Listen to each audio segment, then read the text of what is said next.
Hi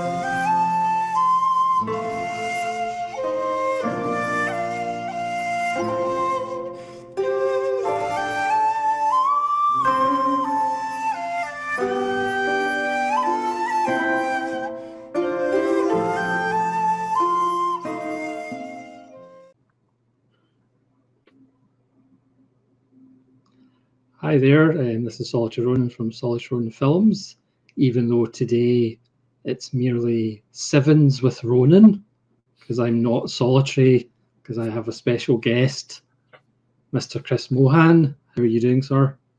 I am doing very, very well. I'm very, very honoured to make you not solitary, even if it's only for a short time. Yes, the honour is all mine.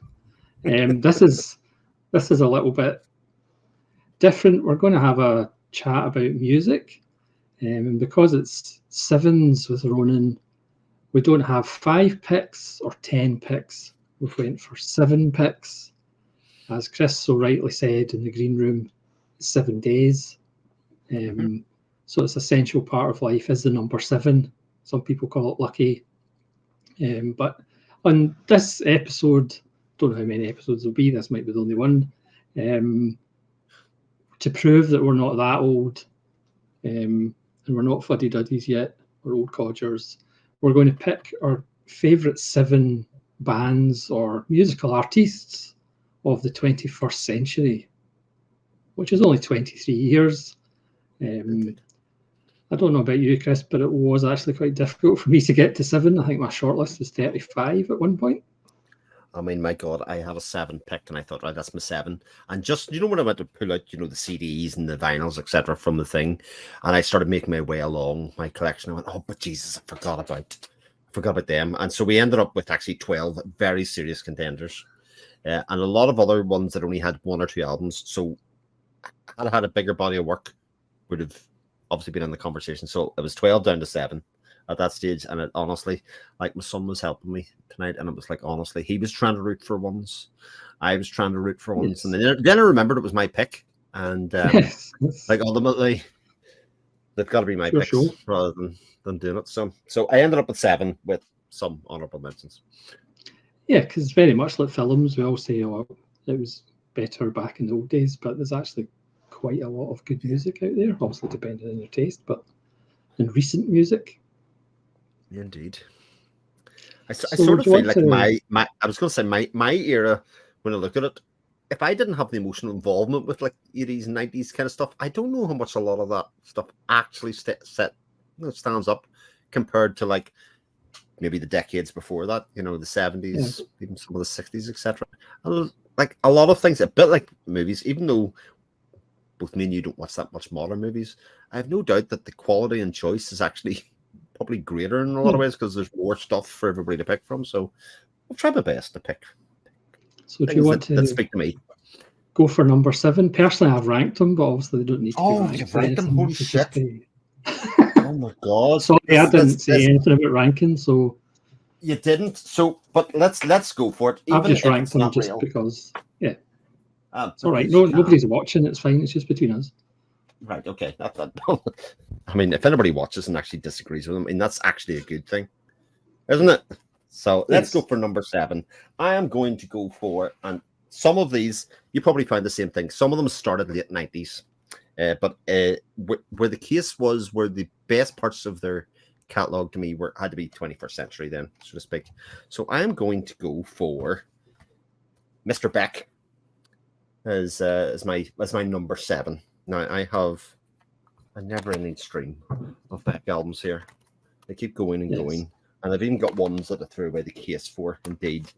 But as may be a running theme throughout this entire 7 picks, I tend to like, especially with older age, although this is probably true of when I was younger, I like single singer-songwriter kind of artists as a rule. I could have done 7 female singer-songwriters in my entire list, but I thought, let's park some of them. We can do some of those in honorable mention and pick, someone's a bit more stressed. But Beck is somebody that has had a diverse musical career. It started sort of Americana folk, which again is probably a bit of a common thing, but has done the electronic album, has done the kind of country album, has done, something that's a bit rockier, something's a bit more in the alternative. And he is, I suppose he's a bit of a darling of the Grammys, etc. Every time he releases a new album, everything the Grammys fawns over him. Like, for instance, Morning Phase that came out there that I held up first was very lauded. Whereas I would say my favorite, and I don't actually have it in front of me, is probably Sea Change. Sea Change was the one that turned him from a guy that did the odd good pop single into something that, as most classic albums go, it's outside your comfort zone. You listen to it, first 10 times you listen to it, you go, he's just lost it. He's gone. He hasn't got it anymore. And then sometime through the next listen, you go, the song's really good. The soul to that. Like, I think you would talk about it a bit like Leonard Cohen and artists like that, where they maybe not the greatest singer or otherwise, but there's a message or there's a connection that you make with the music that kind of transcends what it was the first lot of times you go for it. So Beck, my first choice there, and lots of favorite albums between them. So yeah, I don't really have much experience with Beck. I mean, obviously, I don't know what his big breakthrough album or single was. The video, I can't actually remember. Where it's at, kind of around that time, he won like MTV Music Awards for that, around Mellow Gold and Odelay. Those were his kind of breakouts, which are Odelay, I think, is the one. 90s albums, really. Yeah, which is good. But I only fell in love with the stuff kind of a bit later than that. I appreciate that stuff, had fun with it, but it wasn't until this later stuff that I kind of went, oh, this is a musical artiste worth talking about. Because sometimes with bands or singers, it's after their popular phase that they actually do their best stuff or their more interesting stuff, because they've kind of had their success, so then you kind of do more interesting things to them. So. Indeed. Whereas some artists go the other way, and it's like, oh, that one made a lot of money. Let's just do more of that again, and to hell with the creativity or musical creativity aspect of it. Not naming any names. No, of course not. Kingsley. There's plenty of them. Yes.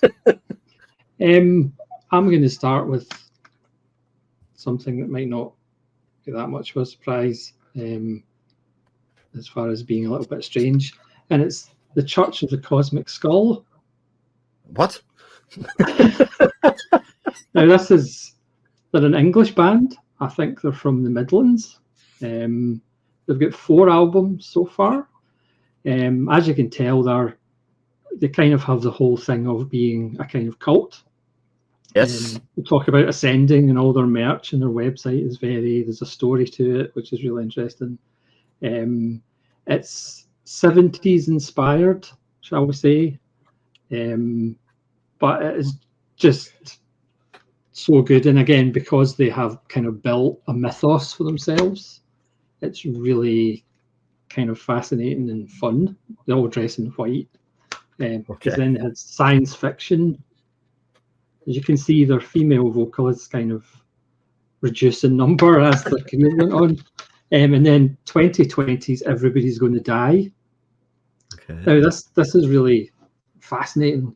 This was released in February 2020, and it obviously has tracks called Everybody's Going to Die and Living in a Bubble. Now, whether they are actually prophets, it's a very good question. And then their last album was entitled There's No Time. So they do seem to be going towards an apocalypse. So I don't know whether they are going to poison them all and die in a ritual sacrifice. I'm not sure. But very 70s. They use Hammond organ very effectively, which not everybody uses anymore. And again, it's a main vocalist, but they do have female harmonies. And yes, it's 70s tinged, as you might be able to tell, but it's just a lot of fun. And that prophetic Everybody's Going to Die, I would recommend that one.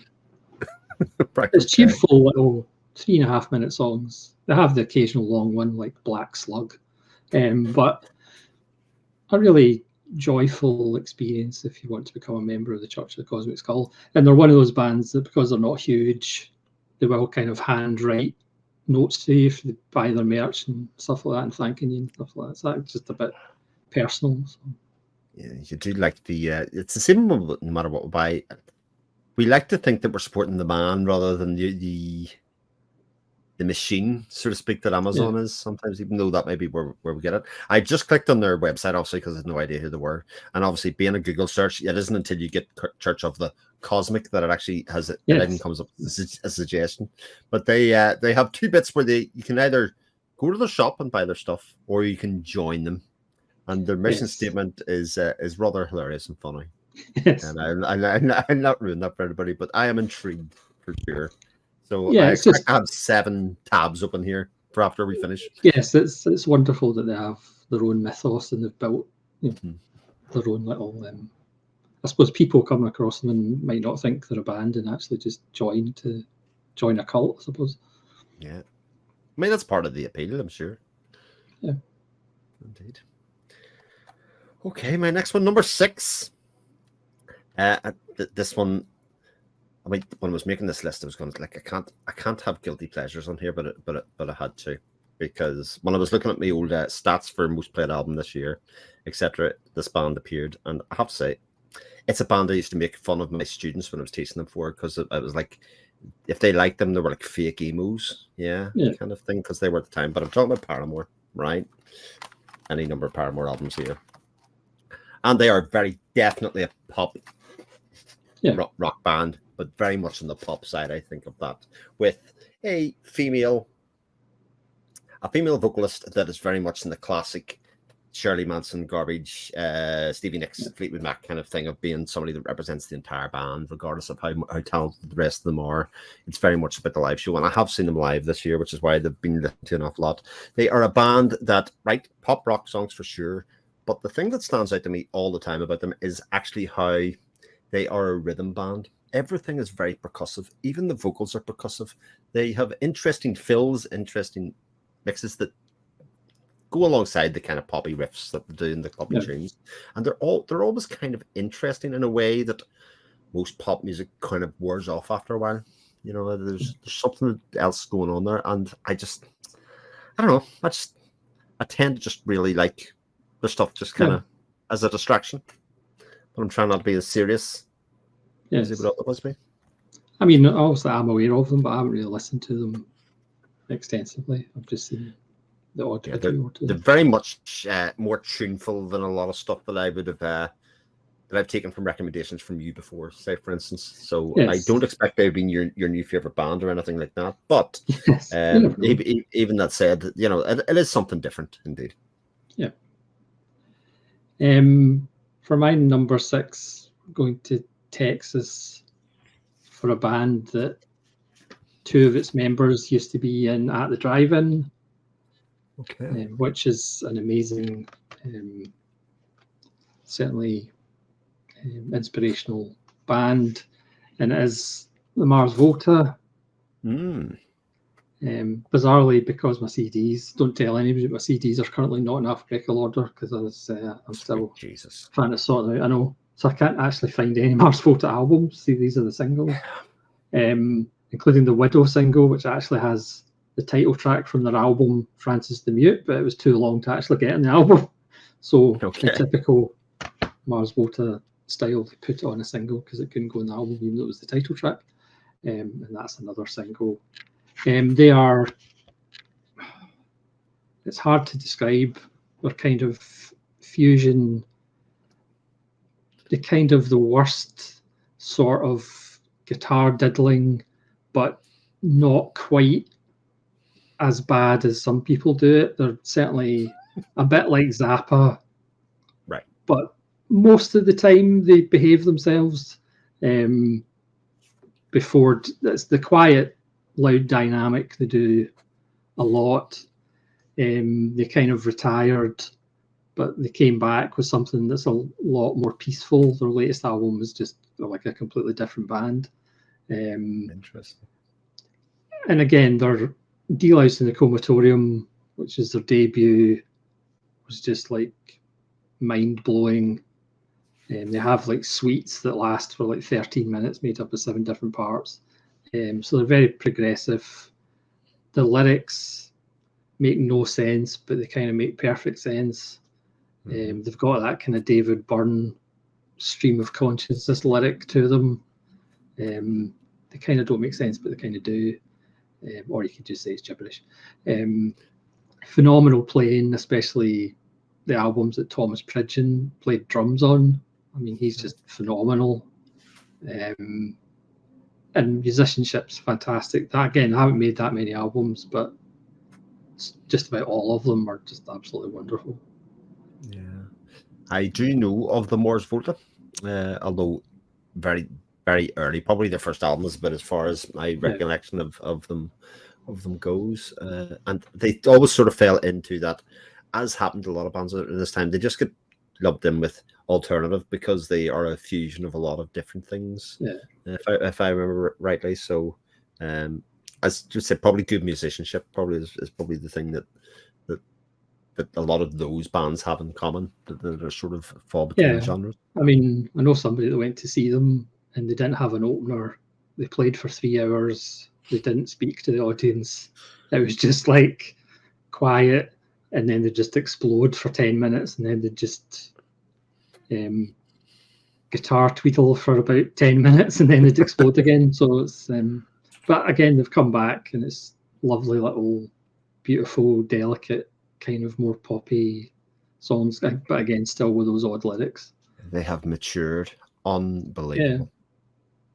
Because their live shows were legendary as far as how much energy the two of them, Cedric Bixler and Omar Rodriguez Lopez on guitar, because they just used to go insane. Insane is very apt for the world at the moment as well. Yes, indeed. Okay, number 5. So this is a very oddball choice, but somebody whose music that I love, and this probably didn't happen to you, but in the intervening years at the start of the 21st century, I thought, like many, thought we were moving to a digital age. So at a certain point, I stopped buying CDs of this person and started collecting them in digital and buying them on iTunes and all of that kind of stuff. So I only have a couple of the CDs, although every album adds a little bit every time. I'm talking about an artist called Laura Veers. I never know how to say it because I've never actually, not popular enough to ever appear in people's videos and stuff, so what I can do. Started in the very late 90s with Trouble by the Fire. She's very much American folk, Americana. Falls into that thing. Has like singular violins in it. Has very thoughtful music. I just find utterly beautiful. Not the world's greatest vocalist, but has that run of lyrics. A bit like you're saying. While I'm not the biggest lyric person, there's a connection just that's almost like a storytelling part of it. Of run together the mix of the highs and lows of like a single violin with a piano and just her voice and just a bit of guitar, and every album sort of has the same hauntingly beautiful feeling to it in a very folk style. It's definitely like folk is the place she goes. Like any amount of albums, she's been very consistent in sort of releasing an album every other year. Years of Meteors, Saltbreakers, Autumn Voice, more recent ones, etc. They're all consistently very, very good. And if you like one of her albums, you're gonna like them all because they sort of, like I say, add a little bit each time, but also stay at the core, that Americana folk feeling the whole way through it. And like I've never heard anybody else speak about her. I think I found her when it was kind of in the days I was perusing the iTunes store, the day of release, things come out. I'd go down the long list and play a track or two of everything. God, I wish at that time anymore. Like to be 20 again. It's like YouTube rabbit holes. Yeah, indeed, it's a very, very like that. So that's so how are you spelling her surname? Veirs. So almost like the breaks the convention of I before E except after C, but or verse. She sounds intriguing. My alley. She is intriguing, definitely. That's the word that I would use to describe her, because I really can't think of anybody quite like her in terms of like she's a little touch of Katie Lang, but Katie Lang's a bit more overproduced and stuff, and she's just definitely stripped back and very American and sound like I was saying. But yeah, big fan. Is she miserable or is she quite upbeat? I mean, it's weird because she's a very sweet twee voice, but she often just sings about things that are kind of miserable. So it's that kind of mix of like the songs are depressing, but she's sort of like hopeful voice within it, like brings out over the top of it. Yeah. Yeah. There's a sweet spot to that kind of stuff. Yeah, So. indeed. Yeah. Yeah, probably my top 4 are pretty consistent, and it's hard to actually say which is your favourite album. But on to number 5. I have this in vinyl. This is Pucifer. Oh yes, I've seen this on your recent and video.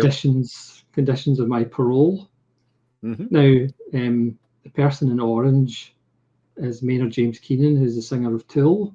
Yes. A much more serious band. This is his joke band, but has actually turned out to be quite metaphysically moving. It started off as a joke band with songs like Country Boner about having sex with all country music stars. But and it still has a bit of fun to it, but they have kind of become more sensible as the time goes by. I mean, their first album was called V for Vagina. And he's also got a Perfect Circle, which could have been in this list as well, because he likes to stay busy. Again, he's got Karina Round, who she could be on the list for her own albums in the 2000s.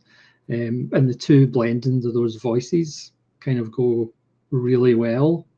And they just do beautiful stuff, but it's obviously a little bit off the wall and a little bit. Their last album had a kind of post-COVID conspiracy Men in Black kind of theme. Okay. Their live shows always have a kind of theme to it. He likes to dress up in different outfits and take on different characters as the guy in Parole who lives in a trailer. It's just so much fun. And again, you could argue he's in 3 absolutely brilliant bands, which some people struggle to be in one half decent band. So he's just a show off, basically. I know that. So I think the first time I ever seen him or was aware of him as an individual artist was he did a duet with another one of my favorite artists, Tori Amos, who's very much more 90s. Yeah. But he did Muhammad, My Friend, with her in a very, I'd say, memorable performance for the two of them. Yeah. Again, the level of musicianship that was in show there from both people is shows you how elevated some people are compared to the people that just kind of go, oh, I wrote a tune of 4 chords and away you go. Yeah. I mean, certainly Tool are famous for, remember the bass player saying, you hear about people writing a song in 10 minutes, and it's like, that's not us. It takes them years to release music. So, yeah. But Pucifer are a lot of fun. That's his fun band, even though they're actually they've developed into quite a moving band now. Okay. Top 4 time? Yes. Even though I didn't rank these, but I'm ranking. This has made this an exciting exercise because I'm looking every time I go. I'm looking at my short list and going right. I'll put that one in there or whatever. So this one is an artist that has changed actually over the years from where they're going. Definitely falls into that kind of would have been alternative pop and has now went into disco funk pop. Actually, in a lot of ways, Jesse Ware, who's actually most famous now as a food critic or a food channel kind of thing. During COVID, started doing a food podcast. If I barely remember. But anyway, Devotion was her first album. It's a great first album. Second album was even better, Tough Love. Managed to even have an Ed Sheeran song sound brilliant. Bloody hell. I've never heard an Ed Sheeran song. I know that's shocking, but I've never heard an Ed Sheeran song. I mean, you're not doing too bad, but Ed Sheeran would Say You Love Me off Tough Love, and her vocal in it is just, it's dreamy. She did Glass House, and it was after Glass House that she released What's Your Pleasure, and moved into this, what I would say is definitely a funky kind of disco-y vibe, definitely aping the 70s. And after that, like her most recent album has moved even further into that. But it was like, if you know, and you've been on YouTube, what do you call the guy? He's the big music critic, Anthony Fantano thing. That was his number one album of that year, which was kind of weird because he tends to have all ball things. But What's Your Pleasure was that Spotlight. What's Your Pleasure? She has found her, what I would say is her happy place in terms of her music writing ability. She is not overly prolific, but high bar kind of throughout from start to finish the album is what I would say. And like if you like the guitar-y kind of stuff, the kind of more alternative pop kind of side things, or like Devotion is definitely in the the alternative electronica with a bit of pop sensibilities in it and that kind of thing.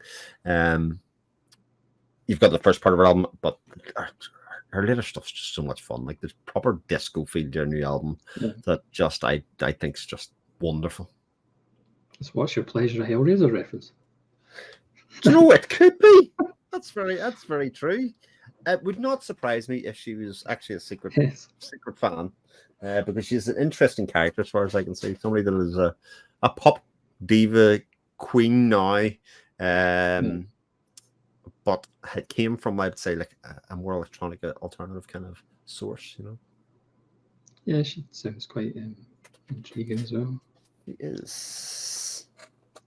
Yeah, because there's maybe more female voices in my honorable mentions, but we will get to some female activity.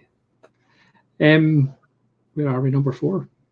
I'm going to go with a Swedish band who aren't all Swedish. Members from used to be in Opeth and Death at one point as well. This is Soen, who I just think are absolutely wonderful. Early on in their career, they were kind of called Tool rip-offs, but they're not really. Yes, they use the bass in the same way a guitar was really a second guitar the way Tool do. And obviously their musicianship is really tight. But they're kind of more, a little bit more political, perhaps. Okay. But again, there's just an elegance to them. Do they completely, at times they rock out, but they're more kind of, it's hard to tell. Maybe a little progressive, but they don't really do that long songs. But again, it's hard to tell what my favourite album is because they're all, and because they have their song titles, none of them actually tell you kind of, they're not really repeated in the song. Okay. So you could argue, you could find yourself going, what album is that actually on? Because, and obviously I got that because I had to get that on vinyl because it's a rhino eating little people. I mean, how sweet is that? It's adorable. I mean, nothing says 21st century quite like exactly. That. That's a lovely. It's probably my favourite rhino-based vinyl cover. Top 10. But again, there's just an elegance to them. They do rock, but again, the musicianship is just excellent, and lyrically, certainly their second last one was kind of more certainly aggressive towards, I don't know, some right-wing leaders. Okay. But again, not like explicit or anything like that. The lyrics are kind of still shrouded and kind of, but we know what they're talking about. They weren't rat inciting. They weren't standing playing the music outside the government parliament trying to get people. No. So I think there's a couple of Swedes. I think there's a German, a couple of Americans. I think so. God, people from all over the world working together. Uniting by the power of music. That is the dream of the 21st century versus the reality, unfortunately. Absolutely. So we only have a rock band. It's only in rock that actually the world has come together, is what we found. Interesting as Universal language. Another tab open on my computer. This is fantastic. It's going to be an expensive post show. Top 3 time. I'm back to the much more predictable, I would say, if I'm talking about folk, like in sort of folk alternative. I mean, the king of this is almost certainly Sufjan Stevens. This being the Avalanche, being the collection of B-sides, which is a double album of 21 tracks to his magnum opus, which would be Illinois. He at that time was. Have you heard of Sufjan? No. Right, so Sufjan is an interesting character. Sufjan Stevens. So he started off. This was the second in what he said he was going to do an album for every state in America. Okay, so he got 2 deep. There's, like I say, there's 22 tracks on here. Another 21 on the B-sides here. They are pretty much all incredible. And he got to the end of that and went, I'm a bit bored of all that, to be perfectly honest. I know I made this big proclamation and big announcement that it was going to be 52 states. but I think it might be done at 2. And he then Fair decided enough. very like folky, guy one-man band with the kind of guitar and the whole thing. He does a lot of that kind of thing. But he took a bit of a left turn straight after that and went, right, I'm going to incorporate electronica into music and very heavy electronica into this, which as often takes a while to get used to when you've got such a couple of very successful albums. And he does lots of like projecty kind of stuff. So his mother died, and he did this album, which was very much the return to his previous style, which is folk. So it's the story of Carol Knowles, so stepfather and his mother. He has done this album, double album at Beginner's Mind, with his friend Angelo D'Agostino, which is 12 tracks. They watched 12 movies, and from the 12 movies, they wrote 12 songs. So it's sort of a nice exercise in can you spot the movie. Some are more popular than others, some less popular. He also did the soundtrack to Call Me By My Name, which is also quite famous for. And he's done a couple of instrumental albums. He's done, much more electronic albums like The Ascension. Nice cover. Yeah. Oh, there is something about vinyl. I know you're not banned anymore. You're done. No, right? Of course not. Yeah. But there is definitely these Magic Eye pictures. Are something else, and I think Sufjan is like one of the most interesting people that there is, like making music, because every time he releases something, you just don't really know what it's going to be. He even did a Christmas album of like there you go. That was quite 50 big. tracks or something. Some of them original songs, some of them, carols that he's done reimaginings of. I wouldn't say I'm ever a big fan of Christmas albums. I can't think of one that I really love. But there are a couple of versions of like Once in Royal David City that are almost listenable. Yes. Almost. Yes. Christmas with the Devil by Spinal Tap. I mean, not actually a real band though, as well though. Yeah. That's a way. Yeah. Yeah, that's another one. I've written him down as well. Okay. We're not doing too badly. Number 3, we're going to Germany for a band that did 5 albums, then quit. Unfortunately, but then all 5 of them are just about perfect. Okay. Even though to me, obviously, I'm a wee bit weird. It's the Samsara Blues Experiment. Okay. It's a trio. Now combined on their 5 albums, they only have, I think, 23 songs. Okay. Because some of them are very long, like 12 minutes, 15 minutes. Their best album, Waiting for the Floods, only got 4 tracks, but they're all about 15 minutes each, and they're just amazing. They are, I suppose, kind of stoner, psychedelic, prog, a bit doomy. Again, he sings in English, but it's not really his first language, but that kind of adds to the strangeness of it. Again, there's only 3 of them, but they do make some wonderful music. I couldn't actually find Waiting for the Flood because that's actually got a picture by his home help. But it's just such an amazing cover. And that's, again, it's kind of self-published, got them in Bandcamp. There they are there. I'm sure they've never smoked weed in their life. But they are just, I mean, that's One with the Universe. That only has 5 tracks, but they're all just amazing. If you're into kind of doom and stoner, they are just wonderful. Just so good. And sometimes you think, well, you could give us more, but then if you get a smaller catalogue that's, in your opinion, as good as it gets, then you don't really want it watered down. So sometimes to quit while you're ahead is maybe a good idea and go into different things. Wow. Another one. So I can buy their digital discography in Bandcamp for less than $50. Yep. Like, it's almost for free. To them in the dark. Yeah, listen to them in the dark. Okay, we're top 2 now. Oh boy. 2 choices left. And okay, I'm actually going to go for who is actually my favorite artist, but not my number 1 choice. And I'll explain why when you get that. Makes sense. Yeah. So it makes sense in my head. So this is a Danish artist. again, very singer-songwriter-ish, very much pop sensibility, very kind of beautiful but depressing. I mean, we're getting a theme here, for sure. Intrigued. Intrigued. So this is Tina Dickel. This is her album before last, which is Fastland. Yes, I absolutely love Tina Dickel. Whispers. She is an artist that is obviously grew up in Denmark, moved to England to try and make a bit of a pop career, and released a couple of EPs, and then the album In the Red at the time, which was, it was successful enough to reach my ears, let's put it that way. And then she moved back to Denmark and moved to Iceland. She lives there with her husband, who's in a band. They do kind of a couple of they're a band within the band. They sing under her name, but they're really, he performs and everything. Yeah. And she even just released her last album in Danish.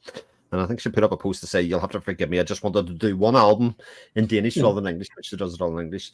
And it might be her best album yet. It's just so, so beautiful. Even the way you understand not a word. Although I did, like in a big spate of miracle of modern technology, the lyric videos on YouTube that you can sometimes get? Yeah. You can use Google Translate on your phone and just hold it up to the lyrics on screen and actually see what that is in English. I mean, I did it once. It was an interesting experiment, but, I thought there's nothing more 21st century than that happened. So, reasonably prolific as well. Like, I have 4 of this 8 or 9 albums here and sitting in front of me, and then a couple that are pre-2000, her kind of Danish work that she kind of put out just before that. But yeah, there's just something. It's the connection of the singer and the song to the person that is indescribable sometimes. I even went to see her in concert. She was backing up somebody for a guy called Ben the Australian. I listened to his music, didn't fancy it, but I bought a ticket to the concert anyway. Watched her for the 40 minutes that she played, and then left, drove back up home to Dublin. And it was quite interesting because I was the only person singing during the whole. That one made you. Like, okay, I shouldn't get you up on stage. Yeah. I mean, she often probably wonders what happened to that guy. Like, God love him. But she is she's my fave. Excellent. Yeah, if I get into somebody, I do tend to buy the whole back catalogue. So yeah, that's the way that it goes, indeed. Hopefully, none of your picks have 25 albums. So. Maybe they do. Well, for second, this is pretty difficult, but for second, we are going female heavy, and it's St. Vincent. Yes, I knew St. Vincent was going to make an appearance. St. Vincent is absolutely amazing, or Annie Clark. From her sense of humour, because she's hilarious. If you want to see her, she did a film, The Nowhere Inn, which was kind of a sort of piss take of her own persona. She is just like my number one band. All her albums are different, but they're still St. Vincent albums. You would think she would be more popular, but some of her music, some of her albums are a little bit, I wouldn't say avant-garde or experimental, but they're certainly perhaps art house. That's a good way to describe her. Some of her music is as angular as her signature guitar. So our latest one is Daddy's Home, which was her 70s album. I had to get this in vinyl as well, which is quite beautiful. And 70s, she is a bit, I suppose, like Bowie in the sense she does change her persona as well, and change her kind of sound, even though, in her self-titled album, she perhaps went a little bit too overproduced. But again, some of her stuff can be a bit jagged, and she likes to play about with people expecting a certain melody, and then she'll just stop and just do something else. So if you're expecting a kind of, I think nowadays, is she kind of mainstream? Maybe not quite yet, but she's maybe getting there, but she's still a little bit too arty, I think, for the mainstream. I mean, she did an album with David Byrne, which was a lot of fun as well. So I think she's on the cusp. She's still on the kind of outside because, again, she will just change up and do things that are a bit difficult for, as I said, sometimes she can go in one direction and then she just flips it in the middle of a song. Yeah, I think But that she's she is. fantastic. She falls into that kind of same category as Father John Misty or somebody like that, who very nearly made my list from Fleet Foxes. And because they want to be artists and experiment and do all that kind of stuff, I don't think they ever will make the big time until they hit maybe a song that breaks it big, and then they're faced with the option of, well, do I want money or do I want artistical integrity? And I think she's going to go the definitely on integrity bit. artistic integrity. Yeah, so I own Mass Seduction and Daddy's Home, actually, both of those. I think they're both Mass Seduction is absolutely brilliant. She did a kind of stripped down version of that, That's Mass Education, which is still very good. Again, I still don't really know what my favourite St. Vincent album is. It might be Mass Seduction because it's just fantastic. But so many of her early stuff, Marry Me, and are just wonderful. Plus, she does do hilarious videos. Her videos are hilarious. So if you want to go to, they're fantastic. If you want to see the video she did with David Byrne for that album, it's hysterical. It's absolutely hysterical. You have to check that one out with David Byrne. It's great. It's only taken us 12 picks, and there is an artist that we both like. I mean, it was going to be interesting, but I think So down to my number one. Just so good. Down to my number one pick, and you just had to say a second ago that none of my artists tend to have an awful lot of albums, except of course we come to my final pick. Of course, I just went on Bandcamp, and I think I count that they have 47. I better not like them. And the bit that's really going to blow your mind about this, the first album was released in 2011. That's prodigious. This is a prodigious band. This is King Gizzard and the Lizard Wizard. Oh, right? Of course. Right. Again, I've heard of them, but I haven't actually heard them. But I know who they are. So King Gizzard and They've done 46. They have done 46, including their demos albums, which they kind of it's absolutely ludicrous. It is honestly ludicrous. Their new album actually comes out tomorrow, and it will be their second release of this year, but out of 4 actually, because they've got 2 demo albums and a live album that they've put out as well this year, right? And this year alone, right, Silver Cord is coming out tomorrow. It's like an electronica spiritualized album. Okay, so if you know spiritualized art from the 90s, but very much electronic. It's their keyboard album. Yeah. The album before, Petrodragonic, it's their metal album. Yeah. Very, very metal. Like not like another band kind of acting metal. It's just a metal album. It just is. It even has the artwork and all the suit. But I'm going to get the vinyl of that next month because the artwork's just so sensationally good. Yeah. It's very much a Godzilla track to it. In fact, they've got a track that basically much apes it. Last year, they had 3 albums. Well, 3 official albums and then a couple of demos albums and a couple of ones made just for Bandcamp. So we had Changes, which was the pop album. You had Ice, Death, Planets, Lungs, Mushrooms, and Lava, which was 7 tracks, all about 10 minutes long. I have heard of that one. I haven't heard it, but I've heard of that one. It's the 7 modes of the major scale they decided to do. They're very concept album based. And they also did Omnium Gatherum, which is this one, which I think if you're going to start with any of the one is the one that sums them up, because they are, I think, at heart a guitar alternative rock band. Like I think that's what they are. And as you can see, the lettering in there suggests as much. Oh, it's beautiful. Their vinyl is sensational. They are also very famous for their vinyl, insofar as they keep on doing versions at reasonable prices on their web store. But they've also done, quite interestingly, they encourage people to be creative with their work. So they put a lot of their live albums up for free on their website, and they basically say, we would like you to produce cassettes, CDs, vinyl versions of this. You can make them your own. The only thing that they ask for in return is that you send them a couple of copies of anything like that, so that they can sell a couple on their store. I'll also ask for advertising, but they also did that for one of their main albums, which is Polygon of Wonderland. So there are so before that came out, they just give the tracks up, and there were any amount of versions, including the official one that came out. So you end up with things like this, which is Teenage Gizzard. So the demo tracks from they were kids that people have put together. But it's kind of serious, like really interesting artwork. such a fascinating band because they just go the whole spectrum. They've even done an audiobook, a musical audiobook that's set in a Western world. So, and I honestly, it's one of my favorites. It's just spoken word over like what is essentially a Western soundtrack. It's just, the stuff's so good. Goes right all over the place. That definitely sounds like a wormhole. Oh, it's an absolute wormhole of the highest order. And I have been following along for about 5 or 6 years.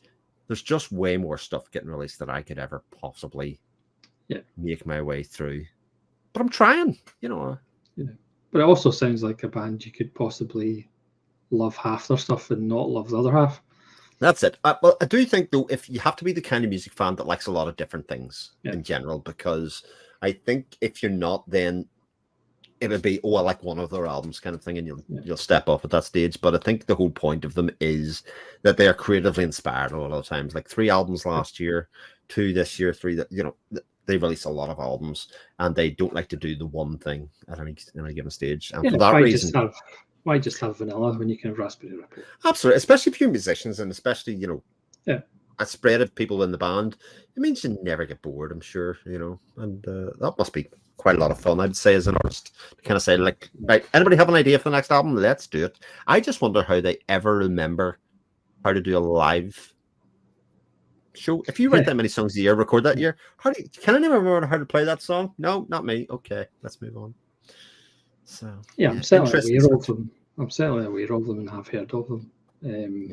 Because every now and again, obviously depending on what their album is, they will be reviewed on kind of more metal-y places, but then not all of them will. That's nice as well. So there's great. So the Not a Gun Infinity is the concept album where they decided to make an album with no breaks. So it's one continuous song essentially, but different songs within it over 2 sides of a vinyl, which breaks the illusion. But anyway, if you're listening to the digital version, it doesn't break. It's continuous. Yes. So that's my number 1 as well. Well, for mine, going to Canada, even though I think not all of them are Canadian, fronted by the daughter of a famous Canadian poet, Emily Haynes, and it's Metric. Granted, that is not the world's greatest album cover, but Metric are absolutely amazing, obviously, because they're number 1. Again, another band that has never made an average album. It's hard to tell what your favorite album is. She has an amazing voice and wonderful lyrics. She plays keys and guitar as well. And they are one of the rare bands that haven't had a lineup change since like 2001. I was actually thinking of like 10 bands or 7 bands that never had a lineup change. It's actually pretty difficult. It's kind of electro, guitar-y, I guess, indie sensibilities. That's the new one, Formentera 2. Just seen the cover of that, yeah. And I had to get one of them on vinyl, so I got Formentera, which opens with Doom Scroller, which is a lovely 10-minute track that's really 3 songs in one, but it's amazing. That's 2 of them, and that's another 2, and that's Emily there. She has an amazing solo album called Knives Don't Have Your Back, which is just wonderful as well. She's got a couple of solo albums, but Metric, they're just, again, it's difficult to say what your favourite album is because they're all just so consistent. They might be the most consistent band of all time. They're that consistent. They just never made a even less than a 4-star album. And again, her lyrics are just wonderful as well.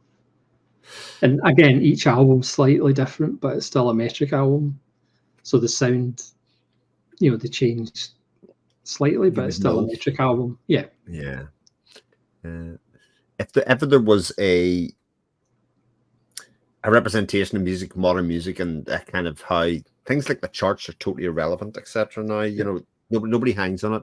It's the kind of diverse nature of the kind of results that you get somebody on next week They'll come up with seven completely different artists, and in each of those episodes, you can be sitting there going, "I have heard of none of these people," as a way for music discovery. And I think music discovery these days is a whole other level, as you probably alluded to many times. Bandcamp for a music fan changes the game altogether. It's so wonderful.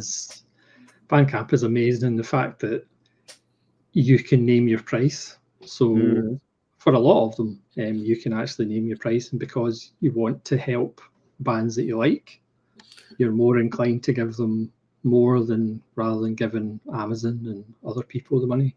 You'd much rather give them directly, especially when you get feedback from the band as well. Yeah, for sure. Love those messages. Oh, it's your birthday. Happy birthday from, that kind of stuff. That's good stuff. So, do you want to do some honourable mentions? So I didn't bring too many honourable mentions in with me, but I had made the list in my head.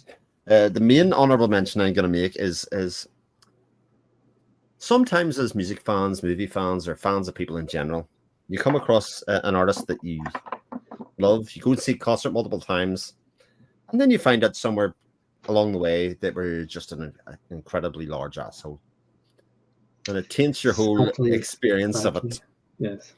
So that, unfortunately, is the case with this guy, because this guy probably would have been number one, but for the fact that he's a complete and utter arsehole.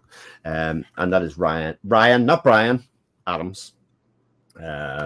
Most famous for, his Gold album, but his real beauties are in things like Cold Roses, which was like his country album, Almost to Speak, Heartbreaker, which is before that. A nice final of that. I've seen him in concert so many times and used to follow him so religiously that, when you went to the concert, you were like, you'd be standing, he'd play a song, it would be a different set most nights, and you'd be going, oh my God, I was there when he played insert song live, because he never plays that one live. That kind of fandom.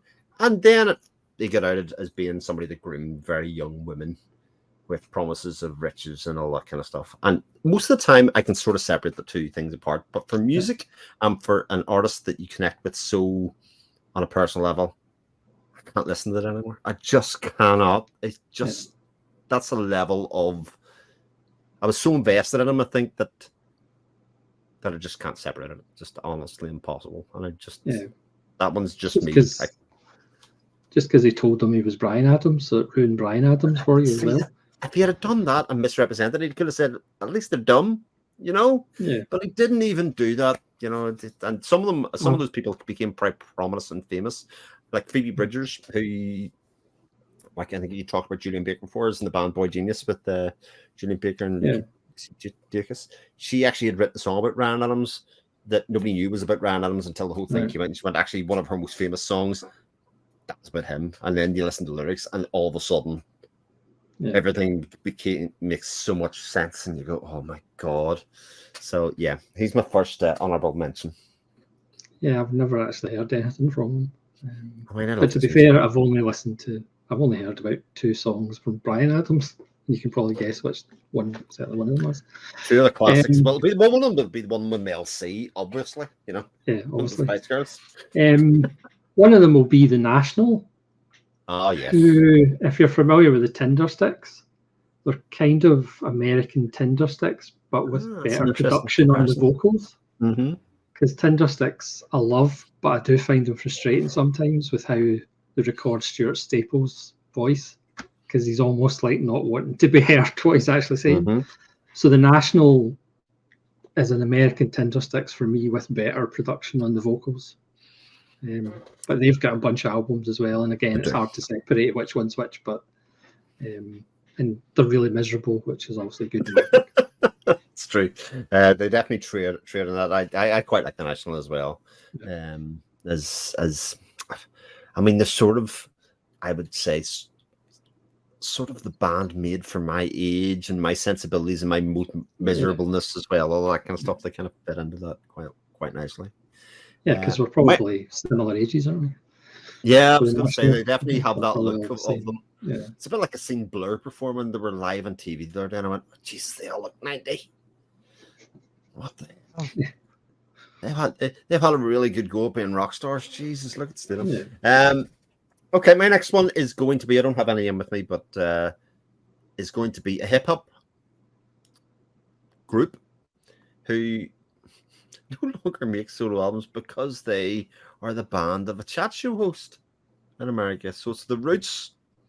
Questlove being quite famous. He won the Oscar, obviously, for the documentary that he did last year. But the Roots had Black Thought as their main MC. Black Thought is just the most incredible MC. They have numerous great albums, Tipping Point, Things Fall Apart, which was 1999, so we'll have to exclude it. But that's, a lot of their most famous stuff that goes out of that. But Game Theory is out there, How I Get Over. Undone was their last one, I believe. Very prolific, but if you ever want something interesting, you just go onto YouTube, you stick in Black Thought freestyle, and you see that guy in the streets of Philadelphia just being given words and just riffing on them, and you just go, holy smokes, that kind of talent's something else. So the Roots. Yeah, because I haven't really followed rap or hip hop since the early 90s when they're heyday. Obviously, there's a couple of artists I still follow. They still go, but I haven't really dipped into new hip hop for a while. Yeah. Me neither. And after they were sort of the last ones that I had after like Abdominal, DJ Format, all of those kind of ones were late 90s, I suppose, as well. And only people like Nas still going at the moment, but I haven't listened to any of his stuff recently, I think I only had his first album, which was very good, but I never followed it on because he's got a ton as well, doesn't he? The next one is Nails. Now, I don't really listen to black or death metal particularly, but this is basically just an assault. Their albums are like 18 minutes long. I think they're long. I think the first album was 14 minutes, and then the second one was 18, and then their third one was an epic 22 minutes. It's just an assault. The first time I heard them, I was like, no, that's not for me. But then I went back about 6 months later and listened to them, and eventually it kind of went in. It is great for public transport. It's not particularly melodic or anything, but it is probably the most brutal thing I listen to because, like I say, I'm not really into death or black metal particularly. But it cleanses the palate, cleans the cobwebs out, put it that way. Yeah. I was going to say 18-minute albums probably are very intense listens. Yes, because their kind of methodology is let's take the best bits of songs and just make that the song. There's a couple of filmmakers could learn, I think. Yes. Like that. Yes, so they don't necessarily bother with intros and outros. It's basically just a middle chunk. Nice. I mean, obviously, Napalm. I think Napalm Death have the record for. I think they do have a song that's a second. I think that's the record, and it's literally just, and that's it. Seeing them play it live is hilarious because they just go here's and they just go and that's it. Just go to the next song. Oh, that's fun. That's somebody having fun with music, which is what it should be all about. Next one for me is, well, I'm doing a bit of a cheat here because it's a band, but the guy who's the frontman of the band has also done solo albums. They all get lumped in together. And it's the Monophonics with the frontman Kelly Finnegan, who are very much a group that riffs on kind of 70s funk soul kind of thing, except he's white. He's the white man with pipes, as I would say. And he I just think they're wonderful. Again, also done a Christmas album that's almost listenable called The Joyful Sound. Wow. I mean, almost listenable. But yeah, the Monophonics albums themselves, it's Only Us, Sage Hotel, both great. His solo album is magnificent in terms of singer-songwriting and kind of sitting down, playing that kind of Hammond organ sometimes, sometimes piano kind of thing, that kind of sound. All good fun stuff, but yeah, another thing's pretty different. Yeah. Next one is Rome,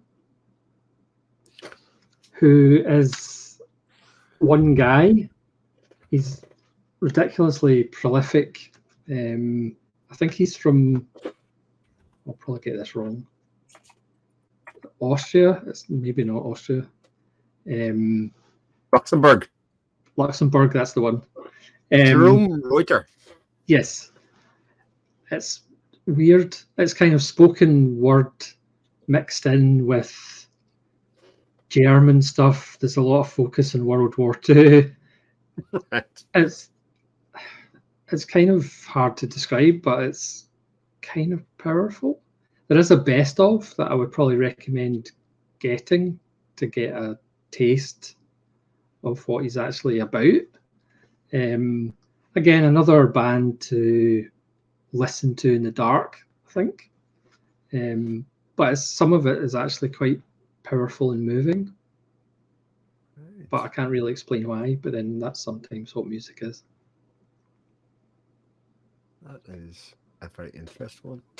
That's another one added to the list, for sure. Yeah, the best of, I can't remember what it's called, but it's got a red and white cover. That's probably a good kind of taste of. Oh, he's done a decent amount of albums too, dear God. Yes, I don't even have all of them. That's how many he's done. Yeah, he's done a lot. The Dublin, he's even got one called the Dublin Session. I mean, talk about drawing me in. There you go. Absolutely. You go. Well done. Okay, next one for me is Daniel Norgren, who is a Norwegian guy, I believe. Yeah. Who does very kind of eerie, ethereal, haunting music.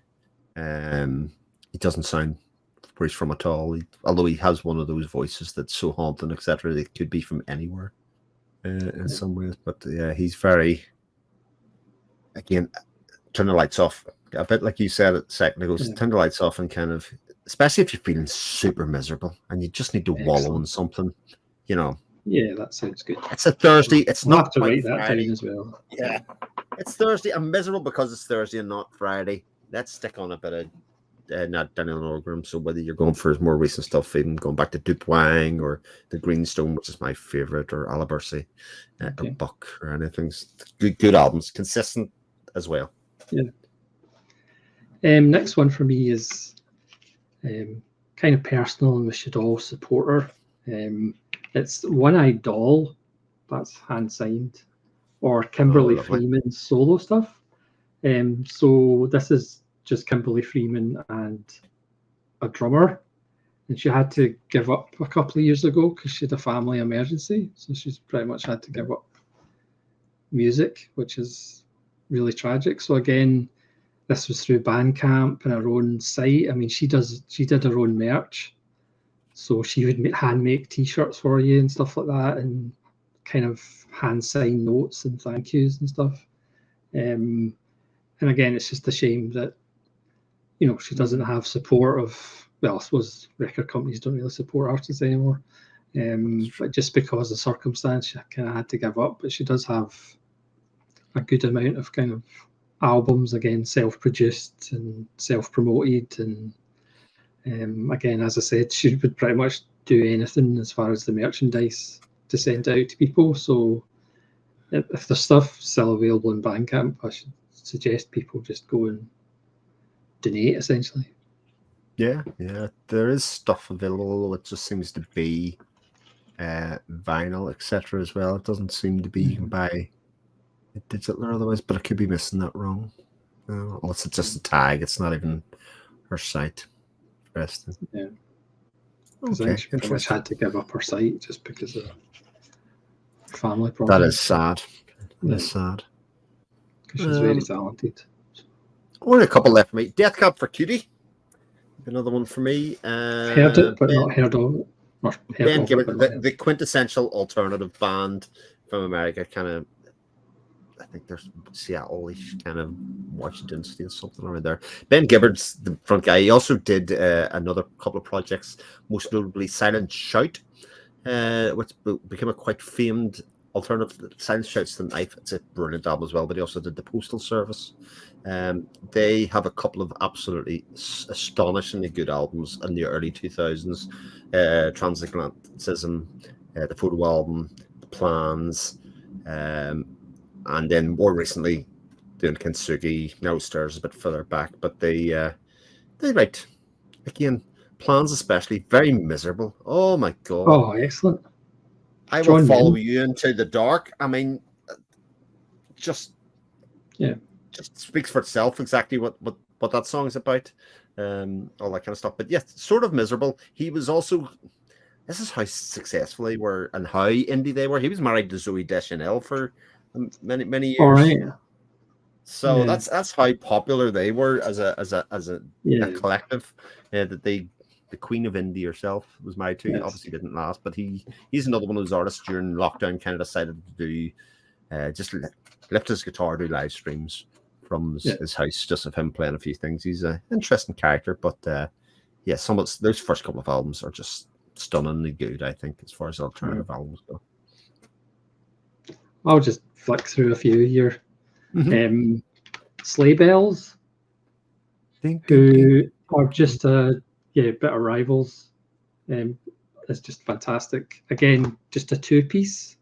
So it has kind of jagged guitars and then this poppy female vocal, but they try and make it as abrasive as possible and unlistenable to as possible. But then she'll kind of pop in with these really light and poppy vocals. That's another one.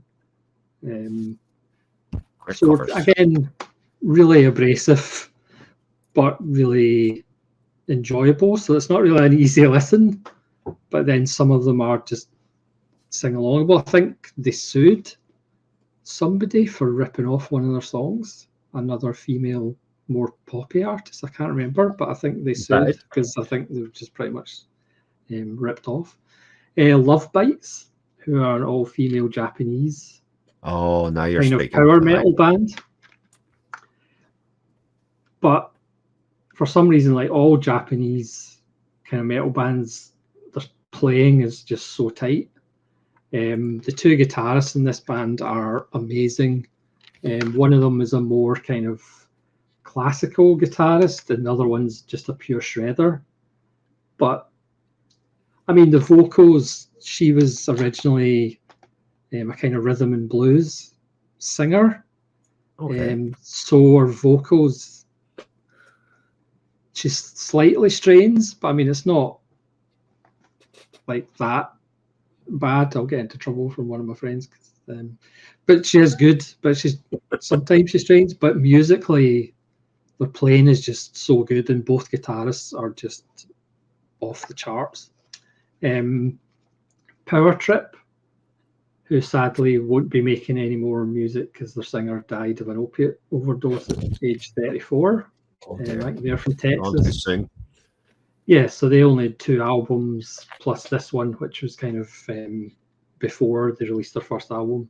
They're just so good. It's kind of thrash, but a throwback to old school thrash, but still modern. So it wasn't just derivative, and where kind of they were going to be so popular and they were going to be so huge, and then he died of an opiate overdose. So they are retired, sadly, after only 2 albums and an EP, which is a bit of a shame.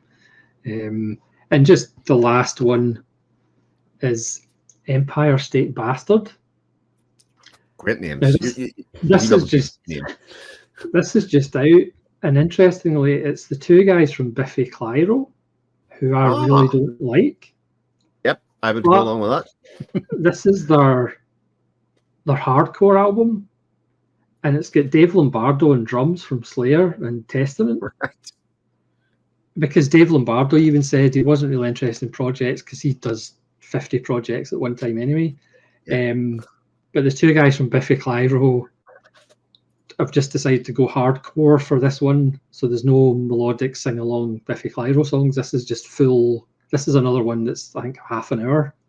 So it's pretty brutal. It still has some hooks, but then it's got Lombardo's drums, which are phenomenal. So again, it's not an easy listen. It's not supposed to be. But I was actually blown away by how good it is because, as I said, I'm not a Biffy Clyro fan, but it's really good, even though, again, it's about half an hour of brutality, but excellent, it's good stuff.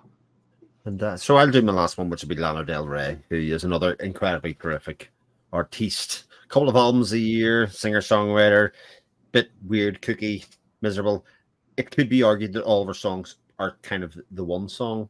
I would argue maybe a bit that it's not, but also accept that that's maybe a possible interpretation. But she is, again, falls into that Misery Loves Company.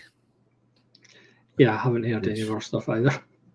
Yeah, so if you're going to start with Norman effing Rockwell, to me, is her absolutely genius album. Although our most recent one, it's got such a long title of the one under the Boulevard title, brilliant as well. It has a song called A&M, which would make a cracking Bond theme someday as well too. Right. I'll just mention one more because they were probably close to getting in. It's the Airborne Toxic Event, which does sound like, a death metal band, but they're really not. They're kind of an indie rock band. I mean, their first few albums had a violinist. Oh, now you're speaking. They're so good. The vocalist has actually written a novel which tied in to their last album, and it's a really good read about his childhood. I think it's called Hollywood Park. And again, they are really consistent, and they possibly would have been number 8. But we had to make it 7s. It's 7s. It's not called 8s. No, it's not. But they're well worth checking out. Again, the name doesn't really match their music. I don't know how they got the Airborne Toxic Event. It's a good name. Because their music certainly doesn't match the title, but they do make lovely music. Seriously enough. Terrific. Oh my god. I'm at the stage, when my other browser on the other screen here, of not being able to see what the tabs are because I've got so many tabs open. Well, I might have an expensive weekend, so job done as far as yes, job done. So for sure. Yeah. Yes. So if anybody's watching this video later, please do write in your comments your favourite 7 artists or bands of the 21st century, because there is good music out. I mean, I know people do complain there's no good films and there's no good music. That's probably me. But certainly on the music side, again, if you go down rabbit holes, Bandcamp is an excellent resource. You can play a clip from albums and bands. It doesn't cost you anything. And a lot of the time you can put in your own price. And again, you're helping bands out most of the time, and you're not giving it to huge people like Amazon. So it's well worth a look. But you can go down a rabbit hole and spend 5 hours on Bandcamp. Sounds like a time well spent to me, though. Yeah. Well, that's what I'm going to do now. Yeah. So thank you very much, Chris, for joining me. It's been a lot of fun to be talking about something different as well. We all have many hobbies, and music being one of my main ones over the years as well. I would like to spend more time talking about music, but unfortunately I've got to work for a living, which is a shame. I know.